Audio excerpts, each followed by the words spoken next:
અત્યારે 4મી બેન છે ક્લાસમાં, અને એમની આગળથી શકુંતલાબેન અને સુનીતાબેન પણ છે.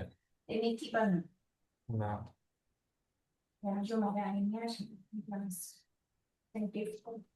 પ્રણામ ગુરુજી.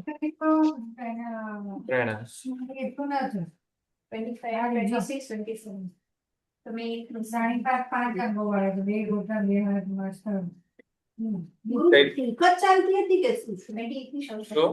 2016 ગુરુજી કરાવશે, પાછી રિવાઇઝ કરાવશે. ચૈત્ય વંદન વિષયની બધી વાતો ચાલુ હતી. જો કે આ ભાષ્ય ચૈત્ય ચૈત્ય વિષયની જોઈએ, એમાં જગન્ય ચૈત્ય વંદન, મધ્યમ ચૈત્ય વંદન અને ઉત્કૃષ્ટ ચૈત્ય વંદન એમ 3 ભેદોની બધી વાતો ચાલુ હતી.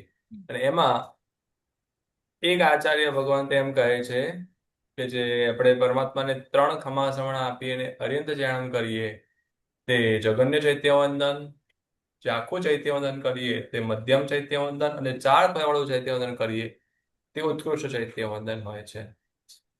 બીજા આચાર્ય ભગવાન તો બીજી રીતે કહે છે કે આની અંદર વિધિ જ આપી છે કે જેમાં 1 નમૂદ થોડવામાં આવે તે જગન્ય ચૈત્ય વંદન, 2 કે 3 નમૂદ થોડવામાં આવે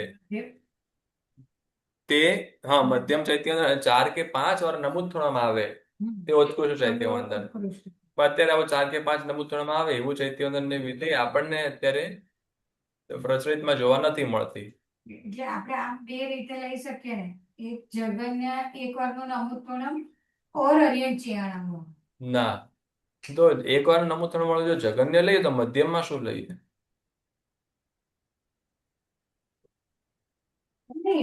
આમાં કીધું તો એ રીતે છે ને ગુરુજી.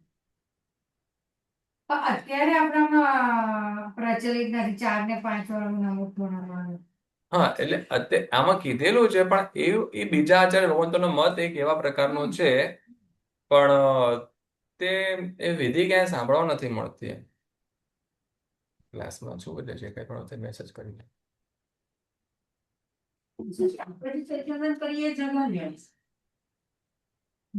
ના, એ મધ્યમ આવશે.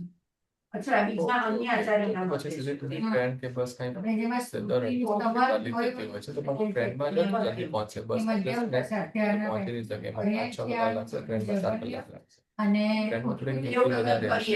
જોઈશું, અત્યારે બપોરના ટાઈમમાં તો ઓછી હશે, પહોંચી જશે. તો ટ્રેન્ડમાં ગુરુજી એટલે દેવવંદન હોય એ મધ્યમમાં આવતું હશે. દેવવંદન ઉત્કૃષ્ટ. પણ એમાં 5 નો થોડું કેમ?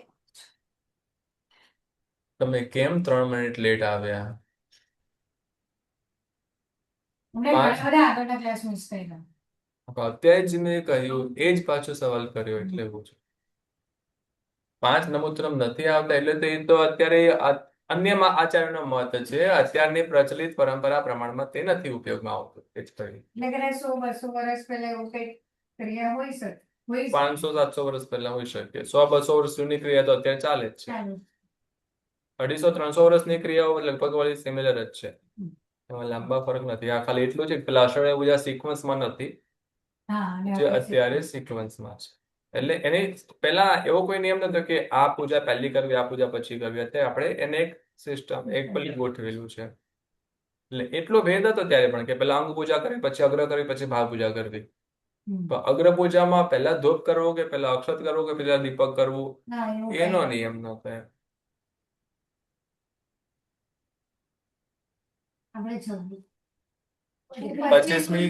પચીસમી ગાથામાં પ્રણિપાતના નમસ્કાર દ્વારની વાત કરેલી છે, જેમાં નમસ્કાર કેવી રીતે કરવાના? તો કે મત્તે વંદામી કહીએ, ખાલી નમો જીણામ કહીએ. નમો જીણામ કહીએ તો તે જગન્યથી તે નમસ્કાર થાય છે. પછી ખમાસમણા દઈએ તે મધ્યમથી, નમોત્તરમ બોલીએ એટલે કે 1 થી 108 સુધી નમસ્કાર રૂપ શ્લોકો વિતરક ગુણ પ્રશંસા કરીએ તે વિશેષ હોય છે. એટલે પંચાંગ પ્રણિપાત એની બધી વાત એમાં કરવામાં આવેલી છે. નહીં, આ પેલો જગન્યમાં તે ઉત્કૃષ્ટ નથી આપી રહ્યા એમાં. જે 5 અંગ પ્રમાણે જે પ્રણામ કરવામાં આવે તેને પંચાંગ પ્રણિપાત કહેવામાં આવે છે, એ ખમાસમાં સૂત્રમાં આવે છે. ને સ્તુતિ અને 108 અને વધારે સ્તુતિ વધારે આપણે બોલી શકીએ ને, હા, એટલે બોલી 108 સુધી બોલાય. ઉત્કૃષ્ટ. એટલે સ્તવન તમને 108 ગાથા સુધીનું સ્તવન જોવા મળશે, એથી મોટું સ્તવન નહીં મળે. પણ સજ્જાએ તમને 150 ગાથાની સજ્જાએ મળે. 125 ગાથાનું સ્તવન હોય છે ને, 125 ગાથાનું હુંડીનું સ્તવન એવું હોય છે. સ્તવન હોય. સચ્ચાઈ એ બેમાં શું ફેર? સ્તવન પરમાત્માના હોય ને સચ્ચાઈ સ્તવનની અંદર પરમાત્માના ગુણો હોય અથવા પોતાની નિંદા હોય. હું તો ક્રોધ કસાયનો ભર્યો તો ઉપશમ રસનો દરિયો, હું વિષયા રસનો આસી તે વિષયા કીધી નિરાશી. આવા બધા આત્મા દોષો અને પરમાત્માની પ્રશંસા, પરમાત્મા ગુણની વંદના, આ વાત સ્તવન અને સ્તુતિની અંદર હોય. સજ્જાઈમાં સજ્જાની અંદર કોઈક ને કોઈક પ્રકારની પ્રેરણાદાયક વાતો હોય. એમાં પરમાત્મા વિષયમાં ના હોય, પરમાત્માનો ઉપદેશ હોય. માનની સજાય છે, માયાની સજાય છે. ક્રોધમાન માયાલોભની સજ્જાએ, તમને આત્માના ગુણોની સજ્જાએ, શાંત સરસ જે બધા જ ગુણો છે, એક એક સ્વભાવના ગુણોની સજ્જાએ, સત્યોની સજ્જાએ, મહાપુરુષોની સજ્જાએ, કર્મના વિવિધ ફળોની સજ્જાએ, નરકગતિના દુઃખોના વર્ણનની સજ્જાએ, આવા બધા પ્રકારની સજ્જાઓ. એટલે સજ્જાની અંદર જે કોઈ પણ વ્યક્તિઓ થયા છે એમના ચરિત્રો આપણને આપણા જીવન માટે સહાયભૂત થાય તેવા પ્રકારની પ્રેરણા રૂપે હોય. એટલે યા તો પરમાત્માનો ઉપદેશ હોય, જે અંદર કર્મની વિચિત્રતાને દર્શાવતી સજ્જા, તો એ પરમાત્માનો ઉપદેશ જે ભગવાનની વાણી છે એ વાણી રૂપે હોય. એ બધી આપણે એક ગૂંટવાનું, આપણે પોતાની અંદર બધું આપણે ઇમ્પ્લિમેન્ટમાં લાવવાનું. આ મહાપુરુષે આટલા દુઃખ સહન કર્યા કારણ કે એમને આટલા કર્મ બંધ કર્યા હતા. તો આપણે પણ જો કર્મ બંધ કરીશું તો જો મહાપુરુષે દુઃખ સહન કર્યા છે, આપણે દુઃખ સહન કરવા પડશે. આ પ્રેરણા આપણને સીધે સીધી એમના ચરિત્રોમાંથી મળે. તો આવી બધી વાતો સજ્જાઈમાં હોય. એટલે સજ્જાઈ હંમેશા ભગવાન સિવાય હોય, ભગવાનના ઉપદેશ રૂપે જ હોય. હવે 1647 અક્ષર, 1647 અક્ષરોની વાત છે. બહુ સિમ્પલ છે. સૂત્રના નામ અને કયા સૂત્રમાં કેટલા અક્ષર, બસ એટલું જ છે. 68 થી એટલે 68, 68 અક્ષર. પછી 28 એટલે 28 અક્ષર.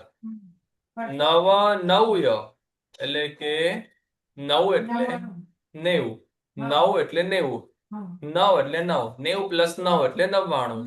સંયમ એટલે કે 100, એટલે 100 પ્લસ 90 પ્લસ 9 એટલે 199. પછી દુસય, દુસય એટલે 200. પણ 200 હજી વાત પૂરી નથી થઈ એટલે જેની સાથે હજી છોડવાનું. શું? સગ એટલે કે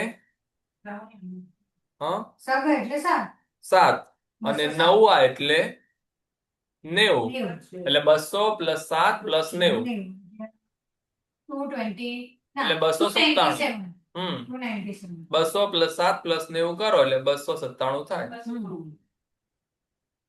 દુસય સગ નવવા, સગ નવવા એટલે કે 97, દુસય એટલે કે 200. 297. પછી 2 ગુણા 30, 2 એટલે 2, 29 એટલે કે 29. એટલે એક ઓછું હોય એટલે 29. આ 229. ટોટલ અક્ષરોની ગણતરી બતાવે છે ગુરુજી? હા, તો આવી કેવી રીતે બતાવે? સૂત્રના નામ અલગ આપેલા છે. એ પછીની ગાથામાં. તમે કોઈને પાસવર્ડ મોકલો, તમે શું કરો, આઈડી તમે WhatsApp થી શેર કરો ને પાસવર્ડ પાછું તમે SMS થી મોકલો. ઓકે, આનું એ રીતે કરો ને એટલે આઈડી પાસવર્ડ અલગ અલગ જગ્યાએથી જાય. એમ આમાં એક ગાથામાં સૂત્રના નામ આપે, એક ગાથામાં સંખ્યા આપી છે. તમારે બંનેને મેચ કરી દેવાનું. એમ 2 ગુણા 30 એટલે 229. 29 એટલે 29, 2 એટલે કે 200, 229. દુ સઠ્ઠા, 260. 2 એટલે કે 200, સઠ્ઠા એટલે કે 60. આ બધામાં 2 ઉપરથી 2 જ આવે ને તો 200 કેવી રીતે આવે? તો બધામાં 100 એડ કરી દેવાના. પછી દુ 16 એટલે 216. પછી અડ નવો સય, અડ નવો, 9 એટલે કે 90, અડ એટલે કે 8, 158. સ એટલે કે 100, 198. અને સંયમ દુવન્ન, એટલે દુવન્ન એટલે 152. 52. દુવન 52 માં બ બોલીએ એટલે 2 બોલીએ, અને દુ એટલે 2. દુવન કહો કે 52 કહો. સંયમ 100. એટલે 52. એટલું સમજ પડે હવે અહીંયા આવશે આ બધી સંખ્યાઓ આપેલી છે. સંખ્યા હવે આ સંખ્યા કયા કયા સૂત્રની છે તો કે નીચેની ગાથા 87 ગાથામાંથી સંખ્યા આપી દીધી, સૂત્રના નામ આપ્યા. 68 થી નવકાર, 28 ખમા સમણ, 99 સ્વયં ઈર્ય, દુસય સગનવા એ સતત થય. આવશે ગુરુજી એ લાઈનસર પાછું તમે વિવેચનમાં વાંચો એટલે બધું મળી જશે. એટલે એટલે શક્રસ્તવ આદિ દંડક એટલે શક્રસ્તવ વગેરે દંડકો લેવાના. શક્રસ્તવ વગેરે દંડકો જે સિક્વન્સ છે એ સિક્વન્સ નો સંખ્યા.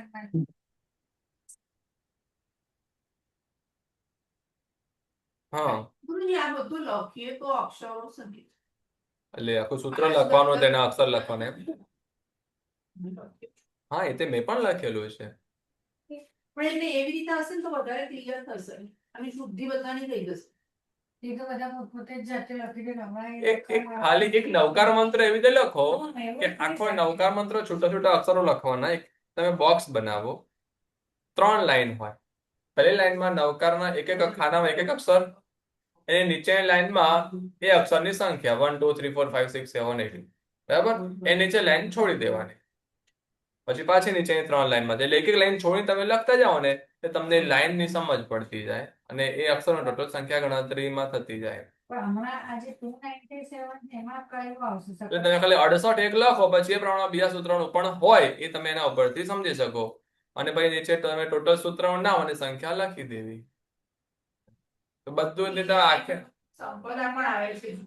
હા પછી અમુક અમુક સૂત્રોની અંદર છે ને જે તસૌત્રી અનર્થનું સાથે આપે છે. પછી જે ઈચ્છા ગણ સંદેશો ભગવાન શબ્દ છે તે સ્કીપ કરીને વાત કરે છે. એ બધામાં ડિટેલિંગ આપેલું છે એટલે આમાં જે આ નંબર આપ્યા નહીં આપણે કોની સાથે લેવાના એ નહીં સમજ. અત્યારે ગણવું છે તો પંચપતિ ગણની પુસ્તક સાથે લઈને બેસો. ના અત્યારે તો 5 મિનિટ લાગશે ગણતા, વાર નહીં લાગે, 5 જ મિનિટમાં ગણાવી જશે. આપણે 2 પ્રતિક્રમણના ક્લાસમાં ગણેલા ગુરુજી આપણે. હાજી 2 પ્રતિક્રમણના ક્લાસમાં આપણે કાઉન્ટ કર્યા હતા એ વખતે. એ બરાબર કરેલું છે, છે આપણે. એમ નહીં. તમે ખાલી પંચપતિ ગણની બુક લો, હું તમને કહું છું.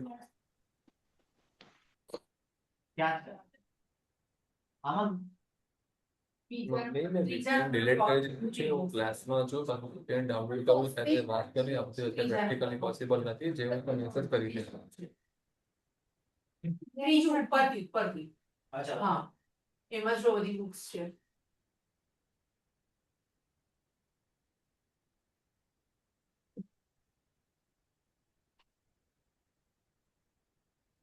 ત્રણ ચાર જ કાઢો મારી પાસે તો આ લખેલું છે.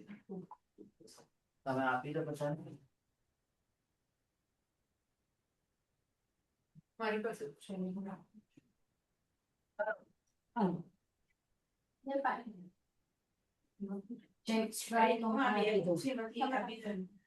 જોઈશે જે બુક છે ના મારી લાઈમાં છે.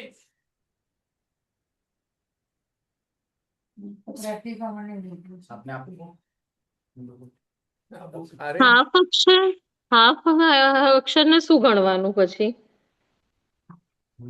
સવ્વ સાહુણમ છે ને? એક ચારવી બેન, એક વિવાન. હા એક ચારવી બેન, એક વિવાન, એમ 1.5 એવી રીતે ગણવાનું. ઓકે, ખબર પડી ગઈ. ના એટલે એમાં છે ને હાફ અક્ષર જેની સાથે જોડાયેલો હોય ને તે અક્ષર ગણવાનો.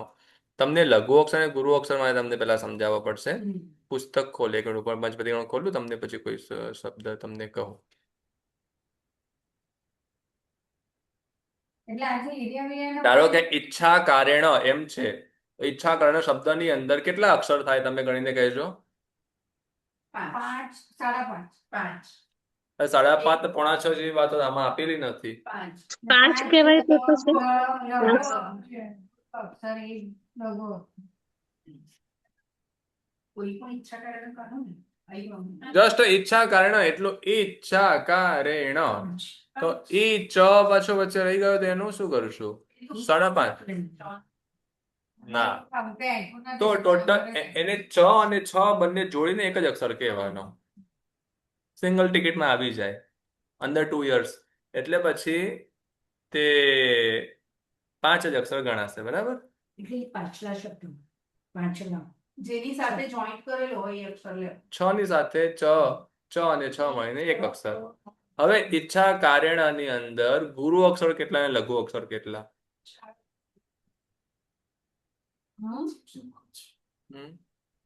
શેમાં બોલું? ઈચ્છા કારેણ એટલા શબ્દની વાત કરું છું, તો પુસ્તકમાં પછી જોઈશું આપણે. 5 ગુરુ અક્ષર ને 1 લઘુ અક્ષર. એ ટોટલ 6. સાત આઠ. બોલો બોલો, બીજા બધાનો જવાબ નહીં આવ્યો, મને સંભળાયું નહીં. તો શું કરે છે? શું ગુરુજી આપે શું પૂછ્યું? હું પેલા કાઉન્ટ કરતી ઈચ્છા હતી. કારેણ Just કલાક. ખાલી આટલો અક્ષર, એક શબ્દ છે ઈચ્છા કારણની અંદર ગુરુ અક્ષર કેટલા છે અને લઘુ અક્ષર કેટલા છે, ખાલી એક શબ્દમાં.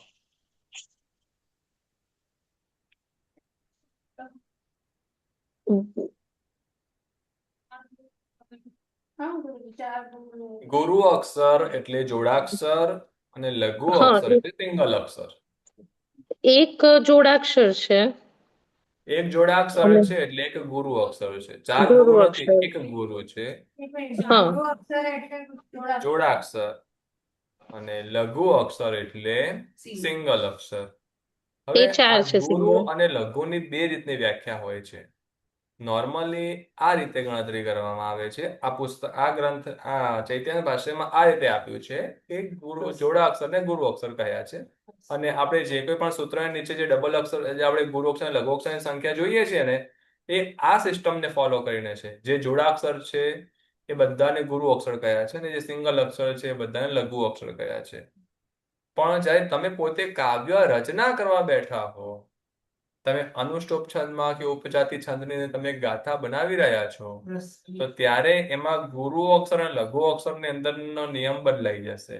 ત્યારે જે દીર્ઘ હોય બધાને ગુરુ કહેવાના, અને અ વગેરે જે હ્રસ્વ છે એની સાથે પણ જો કોઈ જોડાક્ષર જોડાયેલો છે તો તેને પણ ગુરુ કહેવાનો. એટલે જોડાક્ષર પણ ગુરુ, દીર્ઘ અક્ષર પણ ગુરુ, અને દીર્ઘ અક્ષરની સાથે જોડાયેલો જોડાક્ષર હોય તો તે પણ ગુરુ. ફરીથી. અ છે, ક, ક. હા. હવે ક ની સાથે અડધો બીજો ક જોડાયેલો છે તો તે ગુરુ. હા. કની અને કની જગ્યાએ કા છે તો તો એ કા પણ ગુરુ. કે કા એ આની માત્રા એ ગુરુ અક્ષર કહેવાય. આની માત્રા મોટી કહેવાય, અની માત્રા નાની કહેવાય. મોટી માત્રા વાળા હોય એને પણ ગુરુ કહેવાય. આવું તમારે જો કાવ્ય રચના કરવી છે તો ત્યાં આ નિયમ લાગુ પડે. જ્યારે કાવ્ય રચના કરવી હોય ત્યારે કયા નિયમ? પહેલા કયું? ગુરુ એટલે ગુરુ એટલે કે જે મોટી માત્રા વાળા હોય, ખાલી ક હોય તો કોઈ પણ અક્ષર હ્રસ્વ અને દીર્ઘ હોય ને, હ્રસ્વ દીર્ઘ તો મને ખ્યાલ આવી એમાં જેટલા દીર્ઘ છે ને બધાને ગુરુ કહેવાય. ખાલી ક છે. તો ક છે એ હ્રસ્વ છે, અને ખાલી કા એ હ્રસ્વ. પણ બે ક હોય તો એ તો દીર્ઘ, એ તો ખબર છે. જોડાક્ષર આવી ગયું. ડબલ ક થઈ ગયા તો પણ તે, તો હવે એની અંદર સ્વર તો એક જ છે, પણ એક વ્યંજનનો એક પાયો વધારે વધી ગયો, હા. એટલે પણ તે ગુરુ કહેવાય. એટલે આમાં બેવ રીતે ગુરુ કહેવાશે. જે મોટી માત્રા વાળા છે એ પણ ગુરુ કહેવાશે, જે જોડાક્ષર હશે એ પણ ગુરુ કહેવાશે. અને જોડાક્ષર ને મોટી માત્રા બંને મળી જાય તો પણ ગુરુ જ કહેવાશે. હવે તમે જે ખાલી સકલારથની જે ગાથાઓ વાંચો ને, તો એની અંદર જોજો, અમે એક પદની અંદર 8 અક્ષર જ જોવા મળશે. એમાંનો 5મો અક્ષર હ્રસ્વ જ હશે, 6ઠ્ઠો અક્ષર દીર્ઘ જ હશે. સકલાર. હા. અને આ ચારેય પદમાં લાગુ પડે. અને આવી બધી જ ગાથાઓ આવી હોય, આવા નિયમો ફોલો થયેલા હોય. સકલાર્થ પ્રતિષ્ઠાનો તો આખો એક પદ થયું કે બે? સકલાર્હત પ્રતિષ્ઠાન, આખું એક. આખું એક. સકલાર્હત પ્રતિષ્ઠાન, એક પદ. 8 જ અક્ષર થયા. સકલાર્હત 5 હ. 6 અડધો. તો અડધો નહીં, તો હત ની અંદર તો ગયો ને. હા, એ હાથમાં ગયો. તો અડધો અક્ષર તો ક્યાં લખાય? પહેલા આવે કે પછી આવે? હત. જોઈન્ટ કરવાનું. એ જ્યાં લખાય એ રીતે હત લખાય ને, ત પ ન લખાય. હત લખાય એટલે ત હ ની સાથે ચાલ્યો ગયો. અને પછી પ્રતિષ્ઠાન. વિસર્ગ નથી. જે છે એટલે પ્રતિષ્ઠાન જ છે ને. હમ. હા, બોલ્યા. હો ને તમે બોલ્યા, હું કહું છું કે હ નથી, વિસર્ગ નથી. પહેલા બોલી બોલી. સક લાર્હત પ્રતિષ્ઠાન. હા. 7મો અક્ષર એમાં દીર્ઘ જોઈએ, 5મો અક્ષર રસ્વ જોઈએ, આવો બધો નિયમ હોય. એટલે ગુરુ જોઈએ. દીર્ઘ મીન્સ ત્યાં દીર્ઘ રસ્વ નહીં ને, ત્યાં લઘુ અને ગુરુની ગણતરી હોય. એટલે આવા બધા નિયમ છે. અક્ષર સ ક લાર હત પ્ર તો એ ગુરુ. સ ક લાર્હત પ્ર પ્ર તી ઠા ન. ન લઘુ. હમ ના ન પણ ગુરુ જ આવ્યો ને, ન આખો છે. તો ન સ ક લાર્હત પ્રતિષ્ઠાન. 8મા અક્ષર એમાં 7મો અક્ષર ગુરુ જોઈએ. 7મો. હમ. હા તો ઠા. ને 5મો અક્ષર. શની જોડે છે ના પણ એટલે જેમાં તો એટલે સાંકળા આવા બધા નિયમો ગાથાઓ બનાવવા માટેના હોય, શ્લોક બનાવવા માટેના હોય, ત્યારે એમાં રસ એટલે લઘુ ગુરુનો ભેદ કે રસ એનો ભેદ ત્યારે આ રીતે જોવામાં આવતો હોય. હવે બેઝિકલી ખાલી અહીંયા જે જોડાક્ષર જોઈ રહ્યા છીએ તેની અંદર અ આ બધાને જ લઘુમાં ગણ્યા છે, અને જે જોડાક્ષરો છે એને જ માત્ર ગુરુમાં ગણ્યા છે એમ. એટલે આવી રીતે અલગ અલગ જેટલા ટાઈપના છંદ હોય એના અલગ અલગ એના નિયમો હોય. તો એમાં રસ્વ દીર્ઘ વગેરેના લઘુ ગુરુના નિયમ તો આ જ રહે. હવે તમે અધિષ્ઠાનથી તમે પેલી પંચપ્રતિક્રમણ અર્થની પુસ્તક દેખો ને એની અંદર અધિષ્ઠાનથી લખ્યું અમારે પછી ખબર છે નીચે બધું માત્રાઓ એ બધું લખ્યું છે અલગથી. એ માત્રાઓની આ રીતે તમે ગણતરી દેખો એટલે તમને ખબર પડે એ છંદ શું છે. એમાં છંદનું એક્સપ્લેનેશન આપેલું છે. જો આમાં જ છે, આ પુસ્તક તમને હું શેર કરું છું એમાં જ છે, તમને બતાવું. ગણ પણ છે એમાં. એમાં એ ગણનો અક્ષર હોવો જોઈએ. અજિત શાંતિમાં બધી અલગ અલગ જે અલગ અલગ ગાથાઓ અલગ અલગ છંદમાં છે ને. આમાં પંચપ્રતિક્રમણની પિંક, હા એમાં છે, આમાં છે. પિંક પુઠ્ઠાવાળીમાં. એની પંચપ્રતિક્રમણ નથી. કઈ રાખું નહીં તમે રાખો આપું? બધું સમજાવશો. એકલું જે ગણ વાળું છે ને આમાં પંચપ્રતિક્રમણ તો એમના લોકોના શ્લોકામાં આવેલું છે. પંચ પ્રતિક્રમણ જ છે. શાંતિ બીજી ગાથામાં કે એમ નહીં, એમની ઈ બુકમાં બધું લખેલું છે. નથી એમાં છે સર. એમાંય હશે વિધિ પ્રમાણે હા. હશે. પક્કીમાં પેલી પિંકમાં છે ને એમાં પેજ Line નંબર size. 315 થી ચાલુ થાય છે. આમાં પક્કી પ્રતિક્રમણની વિધિમાં હોય કદાચ. છે પણ ધ્યાન છે. જો આ રહ્યો. કયું? જ્યાં બધું મા તારા તારા જ રાજ ભ ભાનો જે બધું જે ગણ છે બધું એ આ બધી રીતે જે આખી ગણતરી બધી બતાવેલી છે, આપણને એમને એમ સીધી કઈ સમજ ના પડે. તમને ખબર છે આની? હા આ પેલું શું કહેવાય ઓલાને છંદ પ્રમાણે ને હા, છંદાનુશાસનના આધારે છે આ બધું. પણ છંદ જો શ્લોક છંદ 5મો અક્ષર સર્વત્ર ચારે પદમાં લઘુ આવે. લખ્યું પેજ નંબર 317 પર. એક શ્લોક છંદ બીજા અને ચોથા પદમાં 7મો અક્ષર ગુરુ હોય. પાંચમો અક્ષર લઘુ. મેં તમને કીધું ને 5મો અક્ષર હંમેશા લઘુ આવે અને 7મો અક્ષર ગુરુ હોય. નહીં, પાંચમો અને સાતમો લખો. ચોથા પદમાં 7મો અક્ષર લઘુ હોય. અમારા પાસે 4 પદ હોય તેમાં પહેલા પદનો નિયમ અલગ આવે, બીજા પદનો અલગ આવે, એવું બધું આવે એમ. ગુરુજી આનાથી કનેક્ટેડ નથી ને? કનેક્ટેડ નથી, જસ્ટ આ તો તમને એક રેફરન્સ માટે લખ્યું છે. એટલે આમાં લખેલું છે એટલે આવી રીતે બધા જે નિયમોથી બનેલું હોય ને આપણે એને ઇમ્પ્લિમેન્ટમાં ન લાવીએ, પણ જ્યારે શ્લોક જોઈએ ને એટલે જસ્ટ આ તો કઈ સિમ્પલી રીતે લખી લીધું છે એવું ન લાગે. આપણને એ બનાવવામાં જબરદસ્ત વિદ્વત્તા છે. તમારી ઉપર છંદ લખ્યા જ હોય ને આ છે. એ લખ્યા પણ એ છંદની ઓળખાણ થાય ને ત્યારે એની વિદ્વત્તાને આપણે સમજી શકીએ. એ આટલા નિયમોને ઇમ્પ્લિમેન્ટમાં લાવીને એક શબ્દની ગોઠવણ કરે. એટલે આજે આપણે જે એક કાર જેને બનાવી, જેને મર્સિડીઝ બનાવી અને જેને રોલ્સ રોયસ બનાવી, આપણે કેવી વાહ વાહ કરી, ઓહ આ તો જબરદસ્ત કાર બનાવી દીધી, ટાયર ફરે જ પણ લોગો નથી ફરતો, એના તો ઘડિયાળ બનાવે તો કેટલા બધા ચક્કરો આમ તેમ ફરતા હોય, ત્યારે એ ઘડિયાળ પ્રોપર ટાઈમ બતાવે, એની વેલ્યુ આ તે આપણે કેટલું બધું જોતા હોઈએ. એ તો વસ્તુ છે, એમાં કંઈક આગળ પાછળ થશે ને તો એ વસ્તુ બધું ચાલશે નહીં. એટલે ચલાવવા માટે એ બધું સેટ થાય તો ચાલે. તો શબ્દની અંદર પણ આનાથી પણ વિશેષ વિદવત્તા જોઈએ, અને એ તો વસ્તુથી પણ વસ્તુથી પણ વિશેષ છે. આજે જેમ સમય પરિવર્તન થયા કરે ને એમ એમ વાતોમાં પરિવર્તન થયા કરે.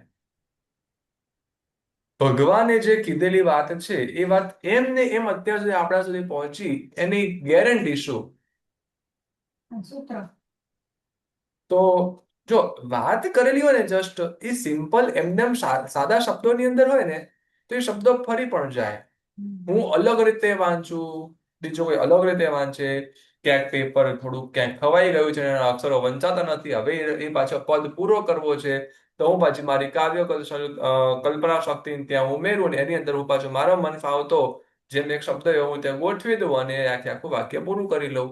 આવી રીતે થતા એ શ્લોકનું ઘણી બધી રીતે તેનું પોસ્ટમોર્ટમ થઈ જાય જીવતે જાગતે.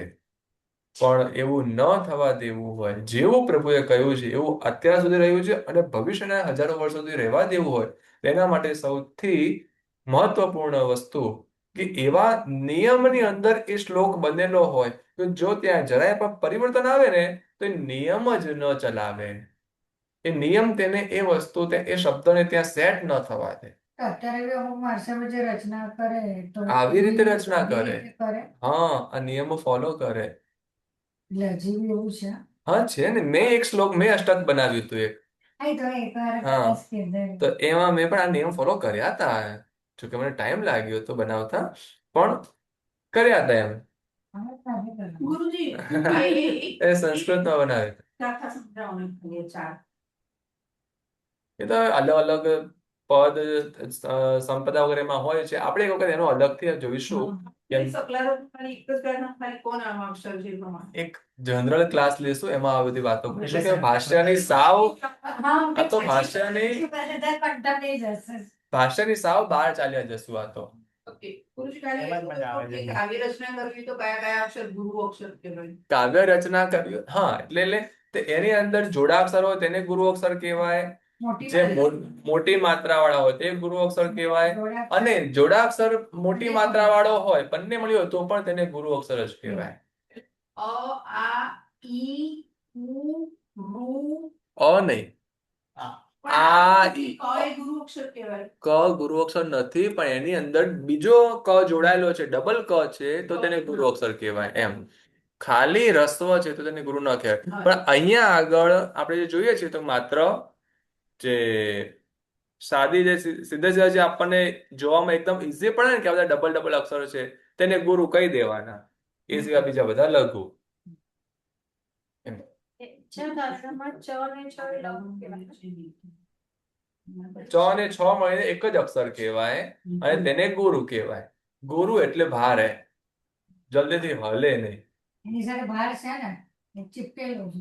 હમ બરાબર. ગુરુ પોતાની વાતથી ફરે નહીં, જલ્દીથી મનાવીને રે, પોતે માને નહીં કોઈનું. એમ.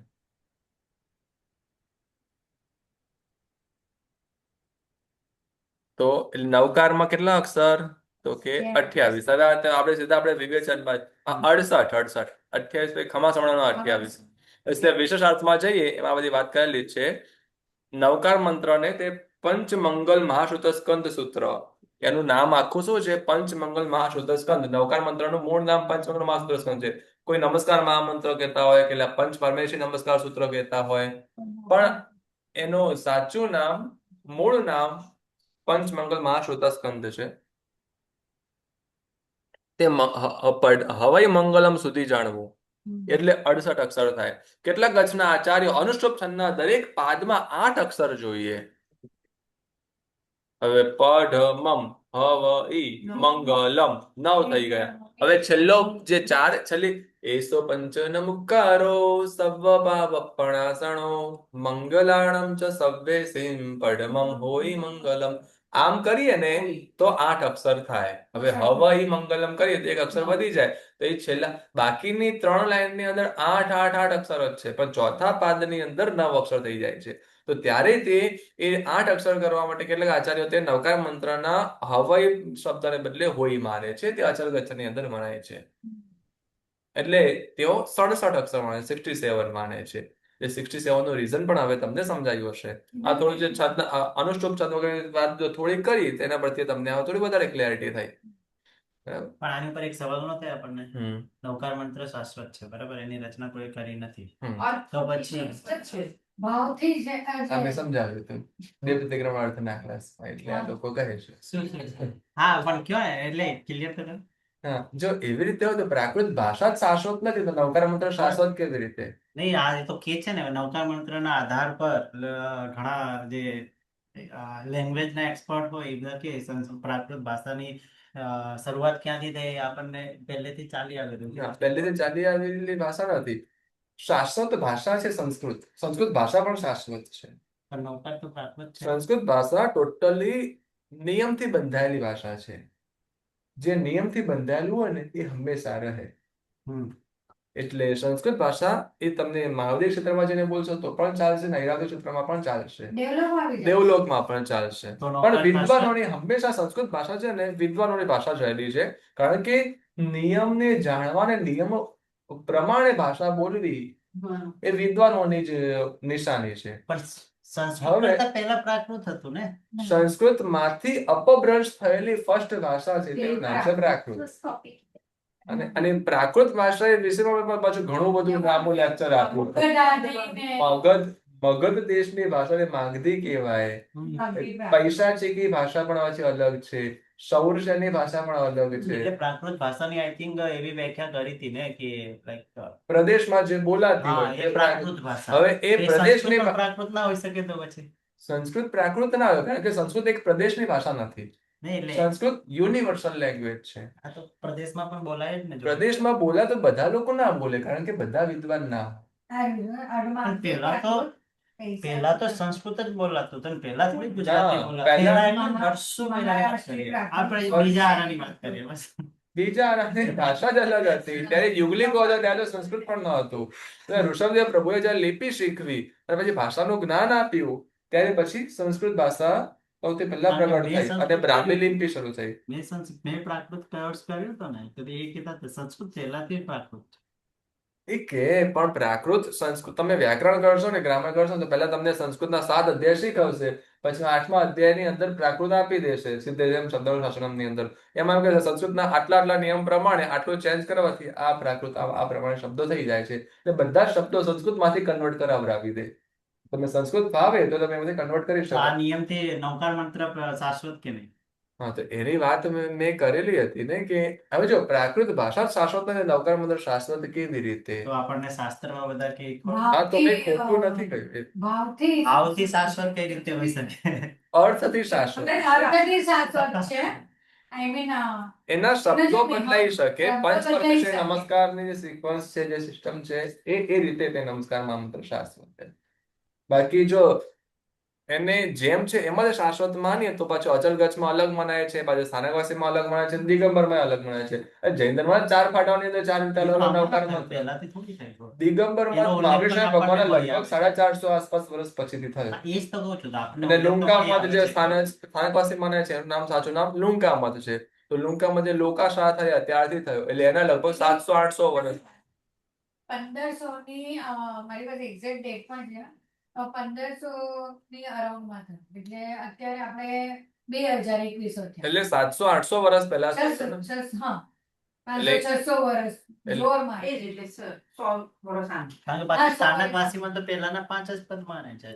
એમાં એવું છે કે તમે જાપ કરો ને તો 107 વાર પહેલા 5 પદ બોલવાના અને 108મી વાર 9 પદ બોલવાના. એટલે સ્થાનકવાસી માને બીજા હા, 4 હા, માને બાકી છે. હા, આને પણ એવી રીતે માને.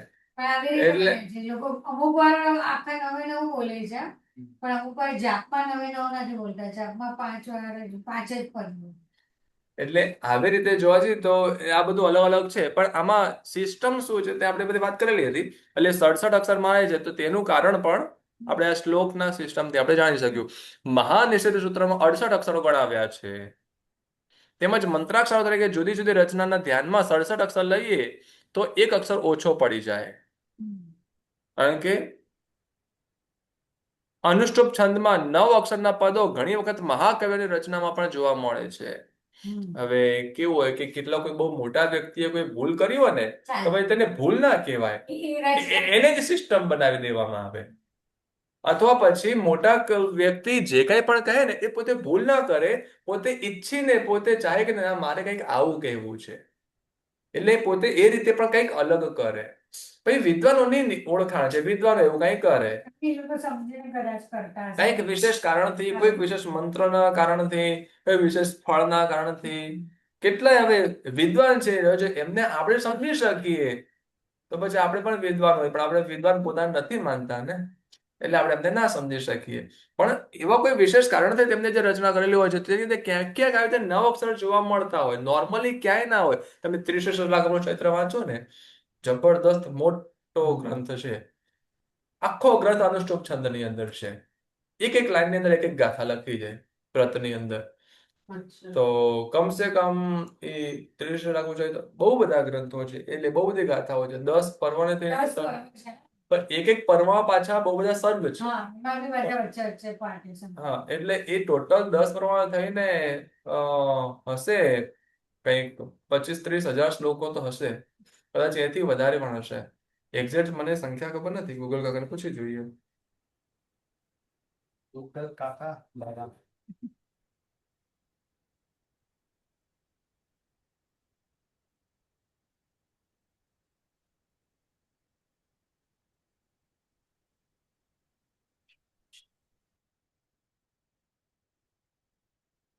ચોત્રીસ હજાર થી 39,000 શ્લોક છે, અપ્રોક્સિમેટલી લખ્યું, એને નહીં ખબર. મેં તો વાંચ્યું છે પણ ગણ્યા નથી ટોટલ. એટલે આટલા શ્લોકો છે. અને હેમચંદ્રાચાર્ય શ્રાવકો વાંચી શકે ખરા? મેં વાંચ્યા છે. કારણ કે ખાલી એનું આપણે અનુવાદ હોય એ જ આપણે લોકો વાંચી શકતા હા. હોઈશું. એ આપણને અધિકાર નહીં હોય કદાચ. ના, ના, ના, ના, આગળ વંચાય. હોય ને આપણને અધિકાર. આગમ ન વંચાય, બીજે વિષય ન વંચાય. એટલે આ તો પ્રેમથી વાંચ્યા છે. આ વાંચી તો આપણે શું પડે, આપણે તો પેલું અનુવાદ વાંચીએ જ આપણે જ અનુવાદ વાંચીને એ પતાવી. વાંચવા માટે સંસ્કૃત ખબર પડશે ને પેલા. ના, ના, એટલે અનુદાન સીધી જ નહીં, અનુવાદ નહીં, એટલે શ્લોક વાંચવાની હા, વાત શ્લોક કરું છું. વાંચો. પણ એટલે મજા આવે જો તમને વાંચો. પણ હવે તમને 35,000 શ્લોક હોય, તમે રોજના તમે 100 શ્લોક વાંચો ને 3500 દિવસ.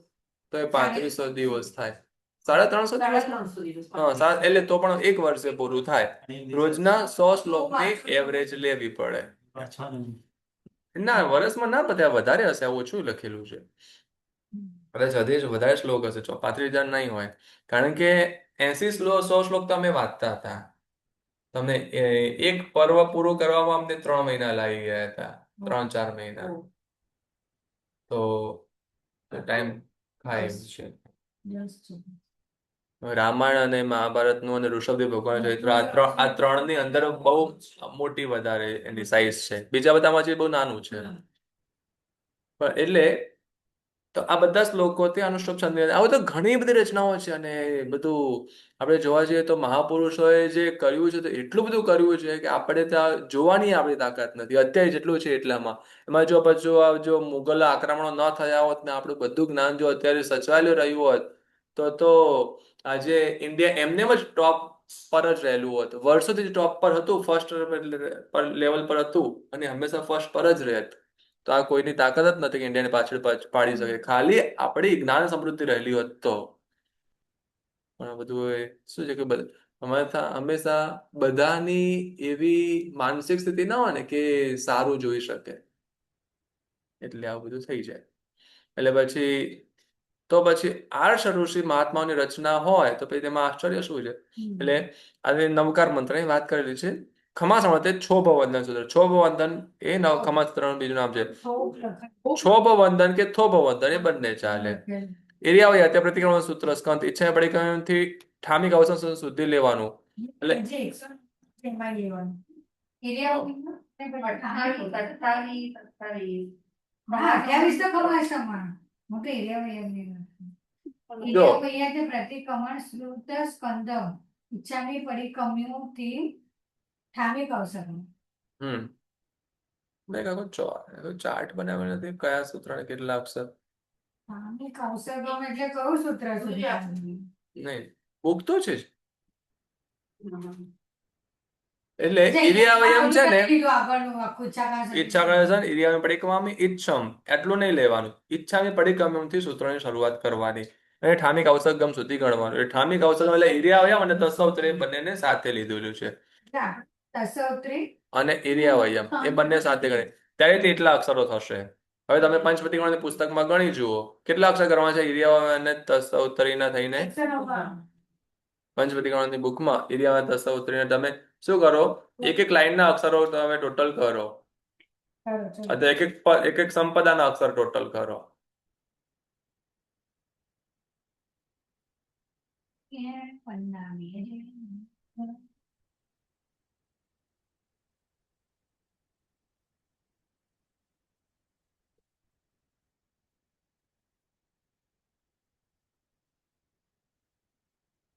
અહીંથી શરૂ થાય છે. આ ગણો પહેલી સંપદાના કેટલા અક્ષર તો કે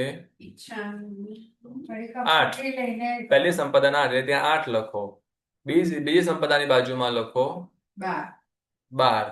12 છે. બીજી સંપદાની બાજુમાં 12 લખો. ત્રીજી સંપદાની બાજુમાં 6 લખો.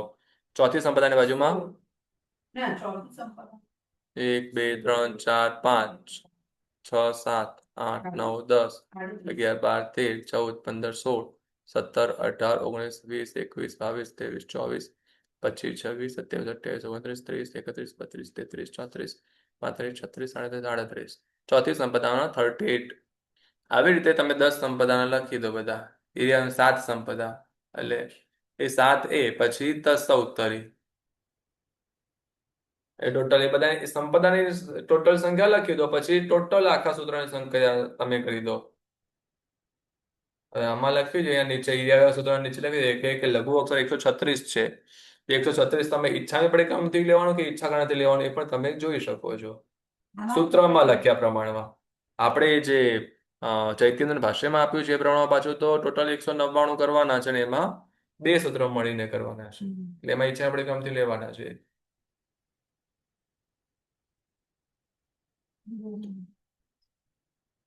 બીજું નથી આવ્યું સામે?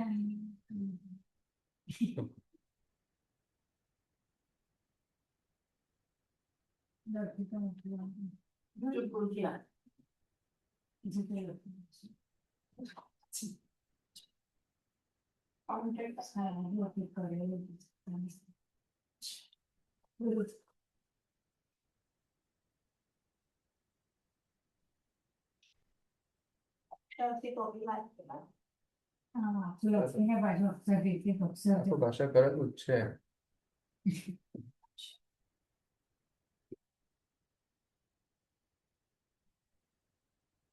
નવકાની નું ચાર એટલે 5 વર્ષ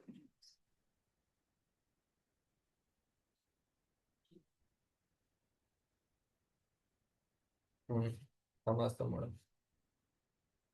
સરસ. બસ આ જ રીતે કહેતા હતો.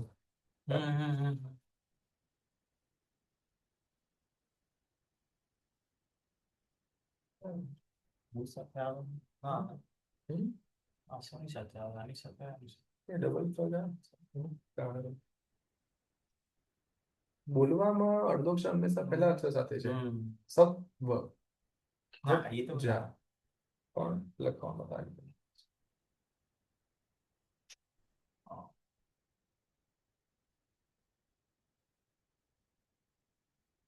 એટલે કેતા હતા બતાવું ગુરુજી.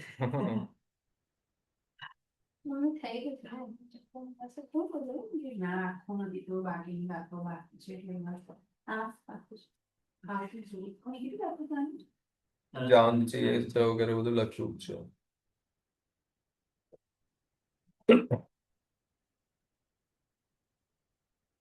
સરસ છે.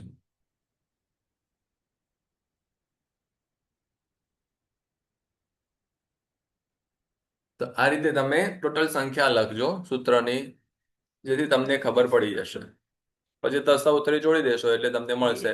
હવે લેસનની અંદર આ જેટલા સૂત્રો છે ને જે અત્યારે આપેલા છે ઇરિયાવયમના તસ્સૌત્તરી પછી આમાં જેટલા પણ સ્તવના સૂત્રો છે એ બધા સૂત્રોની સંખ્યા ટોટલ લખતા રહેવું. આ ગાથા આપણે પૂરી કરી દઈએ. આનું વિવેચન આખું તમને સમજાવી દઉં છું પણ એ પ્રમાણે પછી તમારે બધી સંખ્યા ટોટલ કરીને ગણતરી કરી લેવાની એટલે તમને ખબર પડશે. એક નવકાર મંત્ર આખો 68 અક્ષર લખવાના અને એના નંબર 1 થી 68 કરતા રહેવાનો ટોટલ. એક સૂત્ર લખવાનું, પછી બીજા બધા સૂત્રમાં પુસ્તકની અંદર ટોટલ સંખ્યા લખવી પહેલા ગણતરી કરીને, પછી એ નોટબુકની અંદર એ એક એક સંપદાની સંખ્યા ટોટલ લખવાની કે આ સંપદાની આટલી સંખ્યા, આ સંપદા આટલી સંખ્યા, અને ટોટલ એની સંપદા થઈને નીચે ટોટલ સંખ્યા લખી દેવાની એટલે શોર્ટમાં આખું આવી જશે. પછી નમૂથુણમ છે તેનું બીજું નામ શક્રસ્તાવ કહો કે પ્રણિપાત દંડક કહો. તે સભ્ય તેવ્યાણ વંદામે સુધી એટલે કે 9 સંપદા સુધી જોવાનું. 10મી ગાથા છે, 9 સંપદા છે, તો 10મીમાં નથી ગણી. એમાં જે અશાશ્વત છે, 10મી ગાથા અશાશ્વત છે તો તેની ગણતરી નથી. 10 સંપદા 10મી ગાથા અને 9 સંપદા છે. જે અયા સિદ્ધા જે ભવ્ય સંતીર્ણ એકાલે સંપય વર્તમાન સભ્ય તેવ્યાણ વંદામે. નહીં, આમાં સંપય સભ્ય તેવ્યાણ વંદામે 10 કહેલી છે, 10 પૂરી ગણવાની છે. હા, તમારો લોગસ હવે આ કહે છે. આમાં નમૂથણમાં 10 ગાથા આખી આખી ગયેલી છે. નમૂથણમથી શરૂ કરવાનું, સભ્ય તેવ્યાણ વંદામે 10 પૂરું ગણવાનું. પછી ચૈત્ય સ્તવ તે દંડક એટલે ચૈત્ય એનું બીજું નામ અર્યંત ચયણમ. તો અર્યંત ચયણમ અને અન્નથ બે સાથે લેવાના એટલે એરિયા આવ્યા તસૌતરી સાથે અને અર્યંત ચયણમ અને અન્નથ સાથે, એ બંને સાથે ગણીને તેની સંખ્યા જે કઈ છે એ પ્રમાણમાં થશે. પછી લોગસ નું બીજું નામ નામસ્તવ. તો એ લોગસ આખો લેવાનો પ્લસ એમાં સવ્વ લો એ એટલા 4 અક્ષર લોગસ અને સાથે જોડી દેવાના. એટલે લોગસ સૂત્ર આખો પ્લસ સવ્વ લો એના 4 અક્ષર. પુખરવર્દી સૂત્ર. પુખરવર્દીમાં છેલ્લે આવે છે સુવસ્સ ભગવઓ. તો સુવસ્સ ભગવઓ લેવાનું, કરેમિક આવું સંગમ નહીં લેવાનું. સુવસ્સ ભગવઓ એ 7 અક્ષર આવશે એટલે પુખરવર્દી સૂત્ર આખું પ્લસ સુવસ્સ ભગવઓ એ 7 અક્ષર. એવી રીતે સિદ્ધાણમ બુદ્ધાણમના આખે આખું સિદ્ધાણમ બુદ્ધાણમ લઈ લેવાનું એટલે તેના 198 અક્ષર થશે. અને પણ એમાં સિદ્ધાણમ બુદ્ધાણમ અને વ્યાવચરણમ પણ આખું લઈ લેવાનું. એમાં પણ વ્યાવચરણમમાં છેલ્લે કરેમિક આઉસગમ શબ્દ નહીં લેવાનો. એ સિદ્ધાણમ બુદ્ધાણમ પ્લસ વ્યાવચરણમ કરેમિક આઉસગમ વગર 5 ગાથા અને 6ઠું વ્યાવચરણમ. આજ તો ગાથા જ છે, એ ગાથા સંપદા પણ ન ગણાય એટલે વ્યાવચરણમ ને એક સંપદા. કારણ કે નમૂથુણમમાં મેં તમને ઇરિયાવ્યમમાં સંપદાઓ છે એટલે જ્યાં 4 પદ ન થતા હોય નંબર આપ્યો હોય તે નંબર સંપદાનો સમજવાનો. જે 4 પદ થતા હોય અને નંબર આપ્યો હોય તો તે નંબર ગાથાનો સમજવાનો. 5 ગાથા છે એમાં 4 પદ એક ગાથા. તો એટલે સિદ્ધાણ બુદ્ધાણમમાં સંમદિઠ્ઠી સમાહીકરણમ એટલું લેવાનું, કરેમિક આઉસ સગમ સ્કેપ કરી દેવાનું. 5 દંડકના અદ્વિરુક્ત અક્ષરો 1200 થાય. અદ્વિરુક્ત અક્ષર એટલે કે ઈચ્છા કારણ સંધિસા ભગવાન કે ઠામિક આઉસગમ આવા બધા જે શબ્દો જે છે રિપીટ બધા સૂત્રોમાં આવતા હોય તે શબ્દોને સ્કીપ કરીને ટોટલ સંખ્યા ગણતરી કરવા જઈએ તો 1200 થાય. આવા બધા શબ્દોની ગણતરી નથી કરી. એ 3 પ્રણિધાન સૂત્રો. 3 પ્રણિધાન સૂત્રો કયા કયા? જાવતી चाहिए, જાવતી કેવી સાવ અને જય વેરાય. જો ગુરુજી મેં આપણે કીધું ને પેલી મુક્તા શક્તિ મુદ્રા તો આમાં આવે છે. આપણે મેં કીધું તેમાં જય વીય રાયમાં પારિજય એમાં છે ને 2 ગાથા જ કહી છે, સેવણા આભવ મ ખંડા ત્યાં સુધી જ કહ્યું છે. એના પછી વારિત જયથી નથી કહ્યું. હા તો વારિત જયથી કેમ નથી કહ્યું? પછી આપણે આજ પછી મુદ્રા કરવાની. મુદ્રા તો એ જ કરવાની, સેમ જ છે, ખાલી હાથ નીચે કરી લેવાનો. પણ મુદ્રા શક્તિ ઉપર આવશે ને પછી જે આ કઈ અંજલિ એ યોગ મુદ્રા નહીં આવે, એ પણ મુક્તા સુક્તિ મુદ્રા જ આવશે ત્યારે પણ એમાં એ હાથ નીચે કરી દેવાનું. એનું કારણ એ છે કે ભગવાન પાસે આપણે ટોટલ 13 પ્રાર્થના કરીએ છીએ. 13માં મુખ્ય 8 પ્રાર્થનાઓ છે. પછી એક શું છે કે કોમ્પ્લિમેન્ટરીમાં હજી થોડુંક આટલો વિશેષ આપી દો એ વાત છે. મેન ગોલ પહેલી 8 પ્રાર્થનાઓનો છે એટલે 8 પ્રાર્થના રૂપે એ હા એટલે વારી જય જયવી નિયાણો એટલે પેલા એક્સ્ટ્રા વાત કરી કે નિયાણું કરવાની ના પાડી છે. પણ આવું બધું ક્યાં સીધી પ્રાર્થનાઓને તમારી રિક્વાયરમેન્ટ મૂકી દો ને તો એ 8 પ્રાર્થના રૂપે પહેલી 2 ગાથાઓની અંદર તે મૂકી દીધું છે એટલે 2 જ ગાથા છે. એના પછી વારી જય જયવી નિયાણો બંધણમ વિયરાય થો સમય એટલે કે હે પ્રભુ તમારા શાસનની અંદર નિયાણું બાંધવાની ના પાડવામાં આવેલી છે. વિમામાં હુજ્જ સેવા ભવ ભવ તુમ ચરણામ, તો પણ મને પ્રભુ તમારા ચરણોની સેવા ભવ ભવ પ્રાપ્ત થવો છો. ભવ ભવ તુમ ચરણોની સેવા હું તો માંગુ છું. દેવાદી જે આપણે ગાથા બોલીએ છીએ, સ્તુતિ બોલીએ છીએ, એ સ્તુતિ પ્રાકૃત ભાષામાં જય વેરાયની ત્રીજી ગાથા થાય. એટલે એ બંને સેમ એક જ છે. એમાં ખાલી રચયિતાએ પોતાનું નામ લખ્યું છે ઉદય રત્નની વાણી, બાકી સેમ એ જ છે. એટલે અને એ જે સ્તુતિ રૂપે બોલીએ છીએ ને, એ એકચ્યુઅલી પૂજાની ઢાળની એક ગાથા છે. હા પંચ કલ્યાણ પૂજા ને પણ આવે છે. હા તો એક સ્તવનમાં છે ભવો ભવો તુમ ભવો ચરણોની ભવ તુમ ચરણોની સેવા હું તો માંગુ છું દેવાદિદેવા. કોઈ સ્તવનમાં જ છે. સામુ જુઓ ને સેવક જાણી, સુડો શાંતિ જીરંત સૌભાગી, સ્તવનમાં છે. હું તો થયો છું તુમ ગુણ રાગી. તો એની અંદર એ આવે છે, બરાબર છે. એટલે એ સ્તવનો પણ આવે છે અને પૂજાની ઢાળમાં પણ આવે છે. આપણે છેલ્લે સ્તુતિ તરીકે પણ બોલીએ છીએ.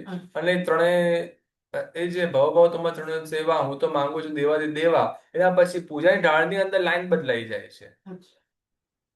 કારણ કે ઉદય રત્ન મારા હિસાબે એ પૂજા નથી રચેલી, એટલે તે લાઈન બદલાઈ જાય. તો પણ અહીંયા એ બે ગાથા શ્રેષ્ઠ ગણવી. આ પ્રમાણે 9 સૂત્રના ટોટલ વર્ણ 1647 થશે.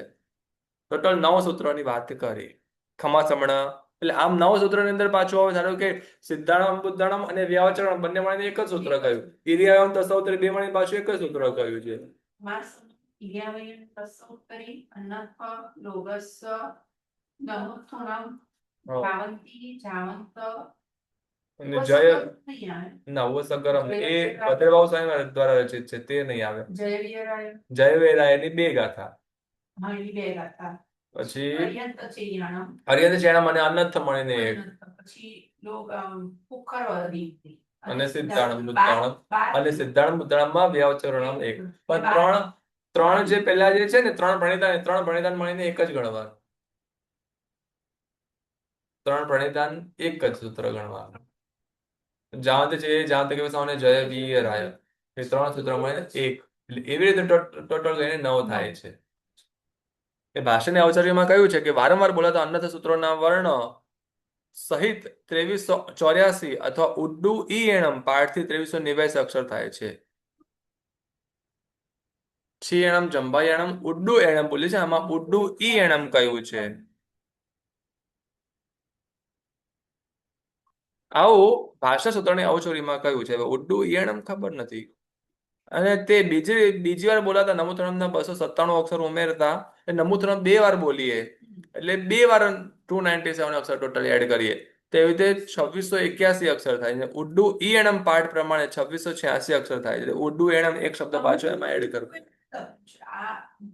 ઉડ્ડુ એણમ એ તો અલગથી ઉડ્ડુ ઈ એણમ એટલો શબ્દ એડ કરવાનો, એટલે 4 અક્ષર એડ કર્યા છે. આખે ખાલી એક અક્ષરનો ફરકની વાત નથી, આખા 5 અક્ષરની વાત છે. 5 અક્ષર ઉડ્ડુ ઈ એણમ ટોટલ 5 અક્ષર એ અલગથી પાછા એડ કરવાના.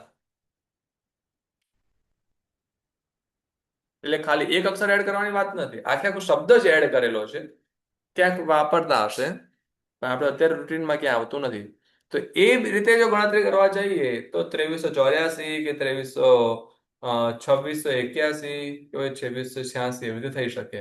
પણ એ આપણે રૂટીનની વાત નથી, એટલે એના પર આપણે બધા એટલું ધ્યાન નહીં આપે તો એની કોઈ જરૂર છે નહીં. બાકીના સ્તુતિ સ્તોત્ર આદિ અક્ષરોની નિયત સંખ્યાનો તેના વર્ણ ગણતરીમાં ગણાતા નથી. સ્તવન કેટલા અક્ષરો બોલીએ, કેટલી ગાથા બોલીએ, કોઈ ફિક્સ ના હોય, એટલે તેની ગણતરી. ચૈત્ય વંદન માટે વપરાતા જેટલા સૂત્રો છે તે દરેક સૂત્રો આવી ગયા. પુખ્ખરવર્ધન સિદ્ધાંત ઉદાહરણ ક્યાં ચૈત્ય વંદનમાં આવે? હા, તો દેવવંદન ની અંદર આવે ને મોટું દેવવંદન એ દેવવંદન છે તે પણ મોટું ચૈત્ય વંદન જ છે, એટલે ચૈત્ય વંદન જ તેને કહેવાય. આની અંદર એવું કે અન્ય આચાર્યોના મતે નમુથુણમ વધારે વખત પણ આવી શકે છે, બરાબર? તો એ તમારું ઉત્કૃષ્ટ ચૈત્ય વંદન કહેવાય. આપણે પ્રતિક્રમણ જે કરીએ છીએ એ અલગ અલગ પર્પસ થી આવે છે, તે વાત અલગ થઈ. એક ક્રિયા કરી પછી બીજી ક્રિયા કરી, એટલે સામયિક ક્રિયા કરી પછી 24 ક્રિયા કરી પછી ગુરુ ભગવાનને પાછું વંદન કર્યો છે, તો એ અલગ અલગ વસ્તુ થઈ ગઈ.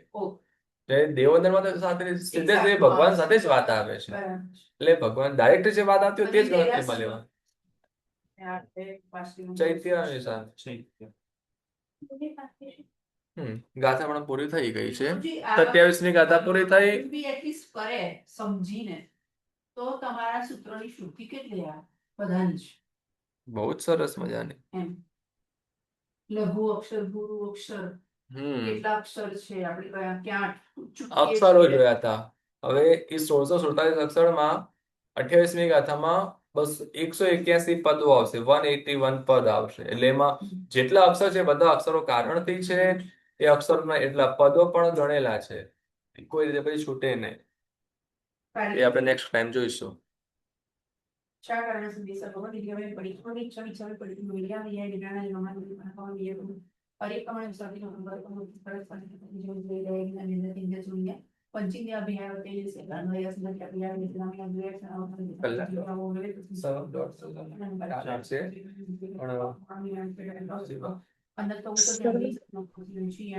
સર્વ મંગલ કરું છું, પછી કરો. તમે પારે છે ને એટલે કામ